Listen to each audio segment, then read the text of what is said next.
ఏమండో హస్బెండ్ గారు, ఏంటట? ఆ లింగం గారు లేరు? ఉన్నాడు. ఏమైందంటే అడిగి? ఆయనకి ఏం అవ్వలేదు కానీ ఏం వ్యాపారాలు చేసి సంపాదిస్తున్నాడో. ఒక బైకు, 2 కార్లు, వాళ్ళ ఆవిడకి వడ్డానం, అరవంకీలు, రవల్ నెక్లెస్లు, 7 వారాల నగలు, ఇలా చెప్పుకుంటూ పోతే బోలెడున్నాయి. ఎవరిని మోసం చేసి సంపాదించేస్తున్నాడో. మనము ఉన్నాం, ఎక్కడ వేసిన గొంగలు అక్కడే. సర్లేవే, ఆడికి అవకాశం దొరికిందంటే తింటున్నాడు. మనకు అవకాశం లేదు, మనం తింటలేదు. మీకు చెప్పడం చెవిటోడు ముందు శంఖ ఊదినట్టే. ఏమండి? మళ్ళీ ఏమైంది? ఏం లేదు కానీ ఆ సుబ్బుగాడు లేడు?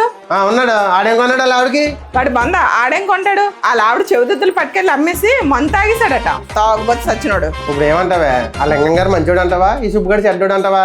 ఏమోనండి, నాకేం అర్థం కావట్లేదు. ఒకటి చెప్తా విను, తాగే వాళ్ళందరూ చెడ్డోళ్ళు కాదు, అడ్డంగా సంపాదించే వాళ్ళందరూ మంచోళ్ళు కాదు. మీరు ఏమనుకుంటారంటే మీరు చూసిందంతా నిజమనుకుంటారు.